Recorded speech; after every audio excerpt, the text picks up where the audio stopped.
we don't want to focus too much on what we don't have going on here. We have beautiful fall weather, and unfortunately, we don't want anyone to get a hurricane, but we do get the completely different sort of opposite weather this time around. Our temperatures in the upper 70s right now, dew points very low in the 40s, and it's going to stay nice and dry all the way through Thursday. Temperatures right now upper 70s to lower 80s, and really we have a long time to go where we're enjoying this nice stretch of beautiful fall weather. Here are our sustained winds up to about 15 or so miles per hour, but the yellow numbers show the gusts closer to about 20 and 25 miles per hour. The only really hazardous thing that we have going for our weather is a red flag warning that goes until 7 p.m. This is for fire danger. North winds at about 15 plus miles per hour with those higher gusts, plus the very low humidity. This isn't something we get too often here in South Louisiana and along the Gulf Coast, but with those dry and windy conditions, fires would tend to spread pretty quickly. So just don't do any outdoor burning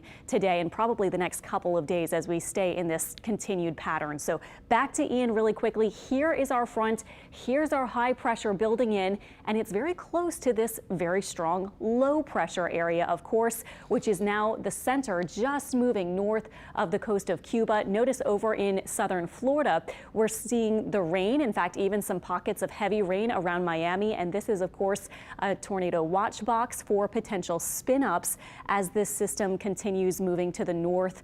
At this point at 10 miles per hour, it might slow down a little bit. So you can see it's 280 miles south-southwest of Sarasota. That's the center of the storm, but already seeing some rain almost getting to Tampa. 115 mile per hour winds and some gusts indicated near 140 miles per hour. Category 3, but forecast to become very soon potentially a Category 4. So the National Hurricane Center has its winds increasing by another maybe 15 or so miles per hour for that maximum sustained wind speed. Notice that the track is a little different from yesterday. It was a lot farther to the north around the Big Bend area of Florida. That would have allowed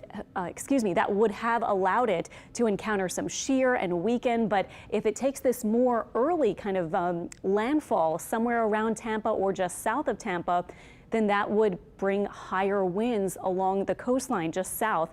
And again, that would be close to Sarasota. Moving inland, it becomes a tropical storm by the end of the week, Thursday into Friday, and then continues off to the north, staying well away from our part of Louisiana and Mississippi. So some big impacts, of course, coming in the next couple of days for Florida. Some people have been asking, well, what else is out there besides Ian? Louisiana's not going to get Ian. What else is there? There is one other wave way out in the Atlantic. This one not very impressive. It might briefly try to organize into a depression or potentially maybe a named storm briefly. The next name would be Julia, but it doesn't look like it will last very long. And you can see it's drifting to the north, so not expected to come near us. So we have no threats coming our way for at least the next week or longer, and even the long-term models not showing anything for us at this point. So we'll continue to track. Of course, we're in September, almost early October, but we are getting in on the beautiful fall feel instead of anything tropical. Today highs about 82 or 83. This evening, look how pretty, 7 p.m., upper 70s, low humidity, bit of a breeze. Should be really beautiful if you want to do something outdoorsy this evening. Clear skies and breezy tonight, and turning, I think we can say, cool north of the lake. Lows in the 50s expected, south of the lake in the 60s, but with the low humidity and a bit of a breeze. I mean, to me, this is going to be a little bit chilly for early tomorrow morning. Your Wednesday morning wake up forecast, 50s and 60s. And the great thing about this setup, it is continuing because those winds around Ian will continue from the north all week and might even drag in some slightly drier and cooler air. So our coolest day may actually be Thursday. Should be lovely continuing into the weekend. Just a slight warm up Saturday and Sunday.